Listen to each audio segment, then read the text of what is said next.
Hey everyone, welcome back to The Ox and the Rat. I'm your host, The Ox. And I'm the Rat. Right, well, we got a special one here as it relates to one of us. These two are personas. But before we begin, what's happening with you, Rat? What say I? What say ye? Not a lot. Stayed home this weekend. Ordered myself 2 cans of beer. Oh wow, rebel. Yeah, drank that by myself. However, those cans were 1 liter cans. Oh, what type was it? I don't know. It's a brewery here. It's called 8 Pints. It's called 8 Pints? Yeah. I'll look that up. My beer app. I got my parents brewing beer for me this weekend. Finally. God. For all the enthusiasts. Oh, sorry. That's the name of the place, but the actual beer, I would have to check. So the place is called 8 Pints? Yeah. 8 Pints Brewery? One of them is called Crazy Goals Pale Ale. Crazy Goals. Oh, I know Crazy Goals. That's what I had that so long ago. It's Dream Brewing is the name of it. Yeah. I had it. And then it's on my list. Gallo Blanco Lager. Yeah, I got Crazy Goals Pale Ale. What did I rate it? 350. Yeah, okay. Dream Brewing. Oh god, that takes me back. It's a brewery. Gallo Blanco Lager. Gallo Blanco Lager. Yeah, so I drank both of those and pretty much fell asleep. How are those? Are they good? Yes, not bad. Had a headache the next day. Yeah, that's Dream Brewing as well. You had a headache. Yeah. Oh, it's got a rating of 0. Gallo Blanco Lager. Oh wait, no, that's just an error. Well, it's got good results. Yeah, they had an interesting beer scene there, didn't they? Very young, very young. I met the owner or the son or like nephew of the owner of Boxing Cat Brewery, which is a good one. I would call it a really good one. And they're good. We went to a few of them, and I've had a lot of them, a lot of the beers now, Chinese specific ones. I mean, my favorite one, brewery was Shangri-La Brewery. They had some really interesting, low SRM, so low colored beers, pale ales, and stuff like that. Lots of different fruits and stuff that they were using. But now that I brew, I'm like, yeah, they weren't that great. Yeah. Yeah, it's okay. I just chose those because they were the cheapest. So. Oh, very classy. All right. So you're still the guy who doesn't like dark beers, is that right? Yeah, not a huge fan. Maybe every once in a while, but. I bet you I could change your mind with some. Made a great oatmeal stout a few different times, 2 different kinds, 2 different ways of doing it. I thought they turned out great. They're dry, crisp, not like uber chocolatey or anything. I like them. Anyway. You should come up with a beer that has no timine or whatever that headache-inducing chemical, I'll call it, is that triggers migraines. Oh, yeah. I don't know if it's possible to make beer without it, but if somebody could. So one of the things that's often blamed is sulfites, and sulfites are used are sulfates and sulfites. They're used primarily in winemaking, but also are needed to purify water. When you don't have clear water, we have to use sulfates, sulfites, potassium metabisulfite and sodium metabisulfite, called them Camden tablets. They're used to neutralize chlorine, specifically in tap water. I don't know what's being used in that part of the world, but I imagine that's where the problem starts. That you have poor quality water, and therefore it has to be treated significantly. Could be. I know. I've had headaches triggered. I think I mentioned before, by lemons and by like a sauerkraut, basically. So it's this I think it's a specific chemical in fermented foods and like citrus. Huh. I don't know. Have you looked it up? Yeah, it's that trimine or whatever it's called. Never heard of it, but I don't know. My parents are always saying, at least my parents, because nobody else drinks it, are always saying, like, we don't get hangovers from your beer. Why is that? I don't know. There's not a lot added to it, and it's ground from whole grain. So usually that stuff goes back to source, right? So it's either the water or it's the grains. Maybe the grains are old and they have mycotoxins. There's always mycotoxin from the grains going in, the fungus on the grains, whatever happens. Don't know, but I know that mine turns out pretty good. Yeah. Well, you ready? Yeah, I'm just looking up what that chemical is. Yeah, please do. Trigger foods. Why citrus triggers migraines? Because I think I talked about it before. I put in like a couple drops of lemon into some soda water. I'm like, okay, I can drink this lemon soda water. That would be good. Maybe I can kind of get in the habit of doing that. And I got a headache for 2 days straight. No. Yikes. And a very bad one too. Well, then you just want to stay away from fruits, I guess. Yeah, specifically, it seems to I seem to be more sensitive to it at certain times. I don't know. I don't know. I can't find it here, but yeah. Anyways, if you get migraines, stay away from citrus and obviously fermented stuff. Right. It doesn't happen all the time, but yeah. Yeah, it also says foods that contain yeast. So beer. We can clarify the heck out of beer or wine, but there's no way to get rid of all the yeast, and it's not even desirable necessarily. So, yeah, triamine. That's what it's called. Because there's a lot of nutrients that come from the yeast themselves. Triamine. Foods that contain triamine may trigger headaches in migraineurs by facilitating a chain reaction which results in selective cerebral vasoconstriction followed by rebound dilation of the cranial vessels. Most common cause of throbbing headache pain. Oh, wow. Okay. Well, this goes to show you there's a lot of things in fruit and vegetables that go counter to the whole health argument in grains, for that matter. Especially if you're a migraine sufferer. Yeah. Well, let's get us started, and maybe you can bring that into our fable. Let's go. All right. This one's called The Rat, there you go, and the Elephant. A rat was traveling along the King's Highway.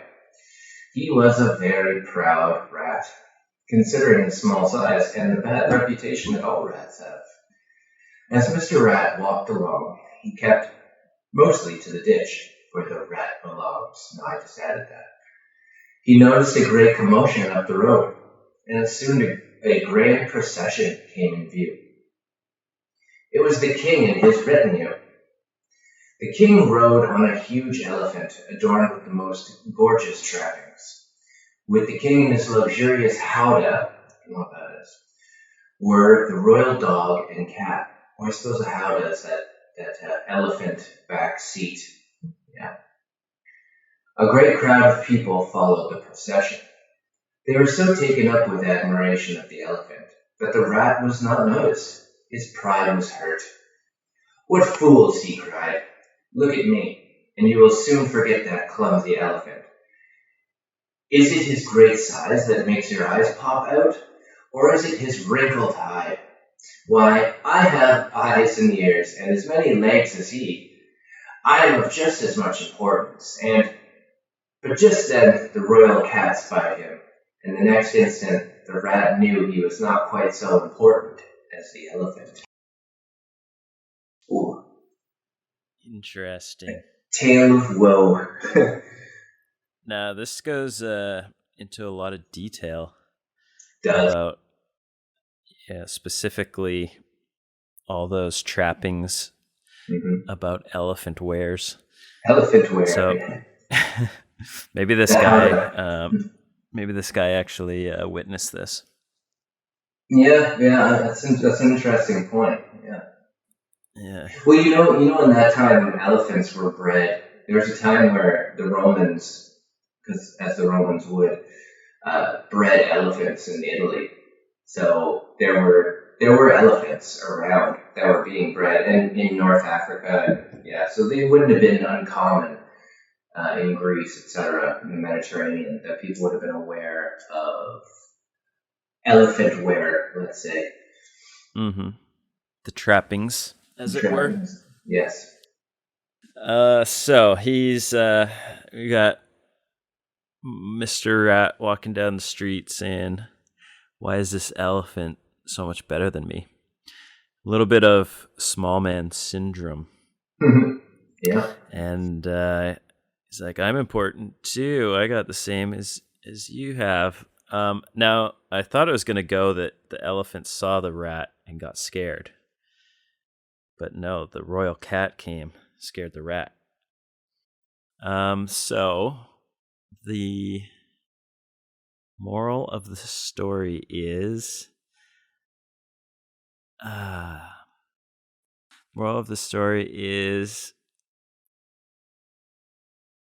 know your place in the, I'm just gonna say, food chain.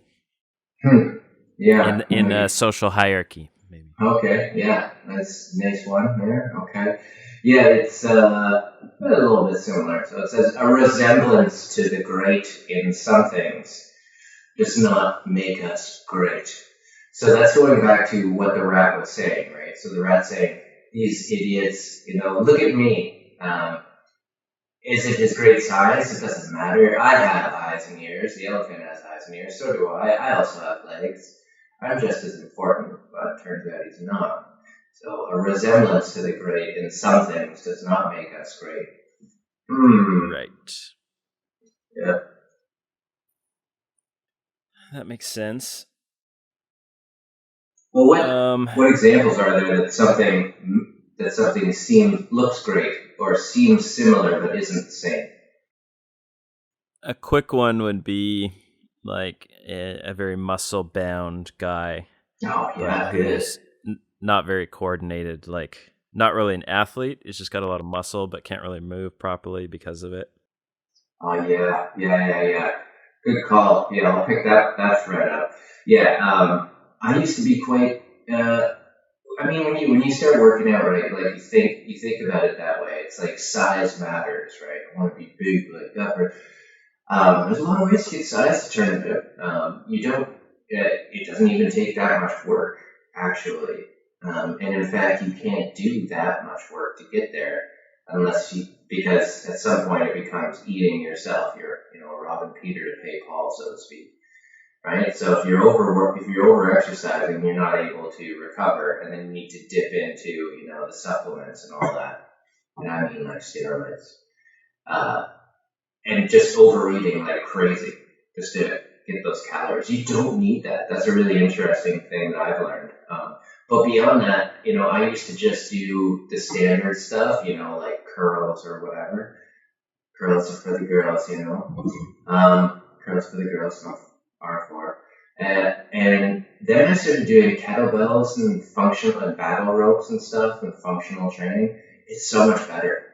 It's so much better. And like the way that you look and move is, somebody like two people side by side could look very similar. But one is training like a human, you know what I mean? And they are functionally stronger. Like they can pick stuff over their head. They're not going to injure themselves. That kind of stuff. That's a really good point you brought up. Yeah. Mm-hmm. I don't have that problem. Well, so wait, you're the rat then. So yeah. Give us some examples where you're saying, "Look at me, I got all that too." I got all that. I'm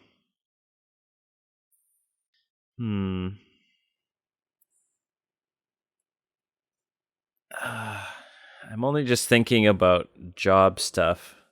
I have the experience. Am I good enough? I don't know. Maybe. But I don't have the job that pays as well. There's a lot of other places here that could pay more. Whether they're better or not, who knows? Maybe your life is worse once you get there. But I just think about money. So yeah, that's the only thing I can think of. But then that just puts me down, saying that I'm not as good as those other people. And yeah, I don't know if that's necessarily the case. Maybe some have more experience, but well, that's what I know it is, but that's what the moral's saying, right? I can't think of. We're all. Yeah. I think I've taking on this new career and finally getting that job. It's been so big. I haven't had any time to enjoy it because I've been so busy. But yeah, I think I faced a lot of that challenge in I'd look at other people who are getting off contract and going full time, right? I'd be like, I can do those things too. Like I can do that. And then I go up and down. I've said before, into this imposter syndrome where I'd be like, I go from that to oh, I'm a nobody. I don't know what I'm doing. But that is something that I've experienced for sure. Why didn't I get that job? Not just here, And then you get into it, the situation, you're like, oh, I am not ready for this, right? You got to sink or swim. Something I faced a lot in my career. I've had a lot of jealousy in the past, and I always have to check myself. I think it was more desperation this recent case, because it was I need to get a job. This isn't a question of whether I can or can't. I have to. But in the past, when it comes to when I was a teacher, you'd see people getting department head or whatever, and I was like, okay, well, that's a pretty questionable decision. This person is not good at this or that. But it turns out, a lot of administration has nothing to do with, technical skills, I don't think, and more to do with the human side. And, that's certainly something that I needed to improve on and that I'm working on. And I have to look up to people who can do that, because I'm not them. People do have skills that aren't just the hard skills that I used to appreciate, and it's becoming more and more important that you get really good at being at the human game. So it's not all what it seems to be from the outside. Yeah, and that human game would help. Most likely, those people that were kind of picked. Well, a lot of times, what happens is they already have a relationship with the the higher ups somewhat, so it makes it a bit easier. Like, okay, I know you, I know your personality, sure. But if you're just that person on the side, Yeah. just doing their job, not really, saying much to the leadership, then you might get overlooked in that way as well. Yeah, there's the advocacy part for sure. But yeah, and advocacy is part of it too. Like just saying, like, look at me, look what I'm doing. Like that's great, but it's the way you say it too. Good administrators are aware that how a person communicates is a good indicator of how they're going to perform in a certain job. It's something I haven't always appreciated, and something I do now much more so, and have to. I really, really, really love my job. I think it's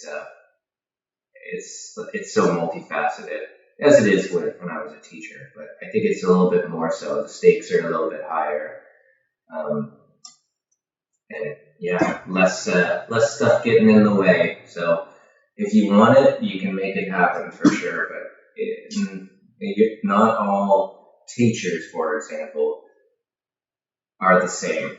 Doesn't make you great just because you can write a good lesson plan. There's the other dimension to it, the conscience formation part of the job. I'm reading these papers on this subject, so I'll stay away from the technicalities. I wonder, like, in the real world, though, is there stuff? I guess having lived in different parts of the world, I don't know. I think there's a lot of. It's tempting to go down the road of fakery. Like you can buy like a cheap phone or like a cheap pair of shoes and say like, well, it's just as good. It has all the same functions, and then you get it, and you're like, well, okay, you do get what you pay for. I've definitely experienced that. So it looks the same, but it's not great. Yeah, I've had a few items like that. You? I just accidentally bought some fake Adidas, and you put them on, and you're like, no. These are gonna have to be trashed pretty soon, or they're just like house shoes, like slippers, basically. Oh wow! What makes them that These are different? like almost like a Stan Smith or whatever they're called, the white ones. But just walking on them, it's like there's no support, nothing. It's just like more like a Converse. Oh yeah. Yeah, it's hard to fuck up those Stan Smiths. I don't know, like going back, I bought so many pairs of those, and then you're like, why am I buying these? Like they're not even good shoes. Yeah, maybe Like, they're it's maybe like a not good, and moccasin, this fake basically. just copied the not good support. I don't know. Yeah, it's the exact. Yeah, who knows? Um, Buy shoes for look. I don't even. I used to be so obsessed with shoes and clothing, and now I don't really care. I look really good in the suit, but I don't ever wear them anymore. And now I'm just like super minimalist. I'll tell you, it's been great. The weather has changed finally in Canada, and the last 3 days I haven't put on pants, and I'm wearing clothes. Sorry, I haven't put on like long-legged pants. Like I'm wearing shorts all the time, and I'm in heaven. It's the greatest thing. I'm getting outside. I'm getting vitamin D. I'm using my D Minder app, and I'm checking like how many IUs of vitamin D I'm getting, and like, oh man, it makes me so happy just to not wear clothes. I love Yeah, it. Love it's it so been much. nice here. How many clothes do you have? I've been trying to get rid of some of my things. I don't know if this has anything to do with what we're talking about, but sometimes I can't get rid of objects. Like when I know that they have a value or a use, like I could still wear that. Like I feel really bad trying to get to throw it in well, the everything garbage. Well, everything technically has a value, right? Or could have. It has a potential value. I think that's the problem with people that hoard to some extent. I know there's other stuff. There's like whole like sideshows about this on YouTube. I'm referencing sideshow again, audience. Great channel. Uh, just watch it. Just keep that feed going, man. It's great. You learn a lot. Bleeding hearts when it comes to the environment, though. Just an FYI. But yeah, like I think that's when I've had trouble too, and I'm not that bad with getting rid of stuff. I love cleaning, so I love ridding myself of crap, so to speak. Like I think there's that thing that you just said, like where it's like, well, this could be useful to me at some point, and it's like this weird hypothetical that you could always create for the item that prevents you from ever getting rid of it. I get to a point. I started to wear things out, and I really enjoy that. Like I've got an old chin-up bar here, and it's good enough. that's like my whole philosophy has become, and maybe I think that might be due to a few factors, like the whole like leaving when I had to leave my previous life, and I was like, good God, how do I have this much stuff in this small space? I think I spent the last 2 months of living abroad was just selling things. That's all I was doing. I was getting rid of everything I possibly could, and that was annoying, and it kind of woke me up to like some potential issues. And how much did I was like, I didn't even know I had this, and the stuff that I brought back, right? So there's a whole process in valuing things, right? Like I think the things that I brought back were clothes, obviously some things like my suits and stuff, because you're not going to get any kind of good quality suit at that price here, let me tell you. But then it was all these like trinkets and stuff. Like I had a fan from China, where I used to live, and I had like some artwork from there. My cat, obviously, that had value. But yeah, there's a whole process of going through this, like, do I keep this or do I not? And, that was useful.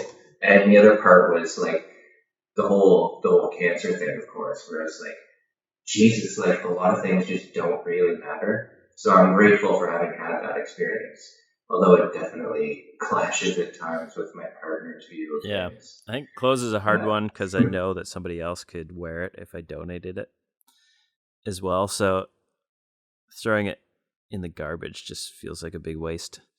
I did wear out my pants the other day, just busted the crotch, so that was good. I could throw those out. It's like, boom, that one's done. Yeah. Dress pants? It wasn't that long. I think it was like a year.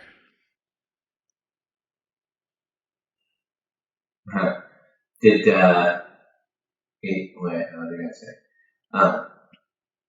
Have you ever had an accident? I was at work, and I just like something fell off the wall, so I just bent over to. I just remember you all the time. Fell off the wall with that stupid sticky tack, and then I just bent down, like popped open halfway through the day. But I've had to leave school several times when that's happened. And I had it happen, and I had to get when I was teaching, I had to get to class early and just sit and just like teach from the desk. It's embarrassing. I was always trying to wear things that were a little bit too small. I wish I could wear those clothes again, but there's never a reason. Maybe there'll be some kind of a very classy client meeting that will happen in the future where I get to wear one of my nice tailored suits, but who knows? I'll tell you, like, a resemblance to the great. Some things does not make it great. Clothes here are. I guess it goes both ways. Because, like, you could buy a tailored suit for twice the price, and I know, having done this now, it's not as good. It's just not as good. It's not as good as what I got for half the price. Mm-hmm. In Asia, for example. It's not as good. It looks the same, doesn't feel the same. It's not the same.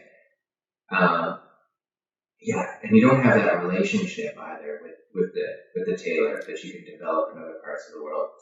I have a I don't know. example, Yeah, yeah, beers. of you not caring about clothes or giving up clothes. Remember the one time we went out somewhere and you went to H&M, and then you bought you bought like a shirt and shoes and I don't know, shorts or something like that. And then we were at White Castle, and you just like changed in the bathroom, put it in the bag, and then we were walking somewhere, grabbed a beer at a like a some sort of mart, and you just left it there. Oh yeah, yeah. What was that? What were I those? don't What remember, was the but I shirt? think yeah, you left like I I think remember. you had flip flops, and you bought shoes. You just like basically swapped your whole wardrobe and then just tossed it. Yeah, it did. It did. None Yeah. of it was like really good stuff. So yeah, but I definitely did. I didn't lose a belt. Belts are really important. So I was fine with that. And then I put it somewhere. And I was like, if it's here tomorrow, it's meant to be. If it's not, then somebody else got some clothes. Sometimes I walk Somebody else past got some what I clothes. think was that Yeah. mart. I'm like, I think that was that. That was Mm. where he left his clothes. Yeah. Yeah. Oh man, that's only a slight insight into times abroad. Oh wow. I'll give you another one before we wrap this up. Beer.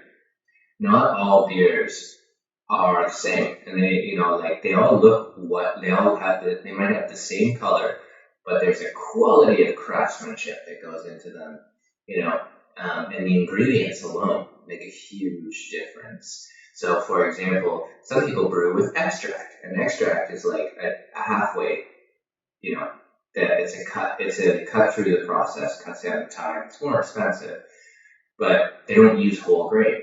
And it's just not the same. I swear to God, for home brewers, like, it really isn't. You get so much more complexity from all the grains and the proteins that come out from whole grains when you do the whole process. It's not the same. Yeah, I just wanted to throw that out there because we were talking about beer earlier, and I was thinking about beer at 8 in the morning, apparently. Yeah, not the same. Not the same. Quality in, Yes. quality out. Well, I've had a lot of bad beers in oh Asia yeah. as well. I'll throw that out there. The worst one I ever had on this app Blue of Calbee. Untapped. Yeah, oh no, that was horrible, but not the worst. Um, it was like they called it a stout, and it was like flat out of a can. It was flat, and I don't know what they put in it, but it was the grossest thing. I rated it a 0 out of 5, and I've never come anywhere close to rating something that low. But I'm looking at my history of ratings here, and it's all like 3.25, 3.5 is like my average sort of thing, and then there's like 1 on the scale of 0. Let me just find out what the name of that was. It's got me thinking back. Profile. There you go. There you are. 0. Oh no, it's 0.25. Wow. 0.25. What was my rating? 0.25. Oh, it doesn't let me see all. Come on. Hold on. Sorted by ratings, low to high. Getting there. Never had a need to search this up There's also a before, obviously. Pabst Blue Ribbon knockoff. I can't remember. Was it Blue Calbee? That's Blue Calbee. Yeah, that's Blue Calbee. You never forget. Do you ever go to that? Oh yeah, it's called Black Beer 10 Plato, 10 degree P. And Plato is a measure of alcohol by volume. 3.3%. Shandong Shui Beer Company. Yeah, that is the worst brewery I've ever encountered in the world. They have a few. I guarantee you, if I look through these, the lowest ratings I've ever given are all from that same company. Oh, no, we've got another contender. Duke Black Beer. A bunch of Chinese characters. Nelson. A dark lager, 0.5. Check-in count. Ooh, gross. I'm remembering it right now. Absolutely atrocious. And it's got like a Duke on the front. Yeah. Duke Black Beer. Oh my god. Hold on. You're going to go through memory lane with me. One more here. I don't think I have anything at 0.75. So let's see. 1. Do I have one rated at 1? I do. More Asian beers. Standing in Pilsner is the name. It's and in brackets, yellow beer. Oh god. What a terrible name. What a terrible color to describe anything. Standing and Pilsner yellow beer from the Munich brewery. Oh lord. Qingdao Light from the Qingdao brewery, of course, world famous, but just atrocious. They have like 70,000 different types of the same beer. And Royal Brown Ale from Royal Unibrew. Now, I'm wondering if I got the Standing and Pilsner yellow beer from a brew pub. Your check-in. My check-in. Yeah. It was from this awful home brew pub we went to, and I remember they were all different colors. We got a flight of beers. They were all different colors, so they all tasted the exact same, and that's fucked up. And anyways, that is my rundown of horrible beers, world-class horrible beers. Anyways, we're over time now. Let's come back to our moral. A resemblance to the great in some things does not make us great. True indeed. Just because things look the same way or thinking that you are something doesn't make you so. So I'm true. We probably could have got into comparing countries and stuff like that, I suppose. But yeah, thumbs up. I agree. Mm-hmm. And that's that.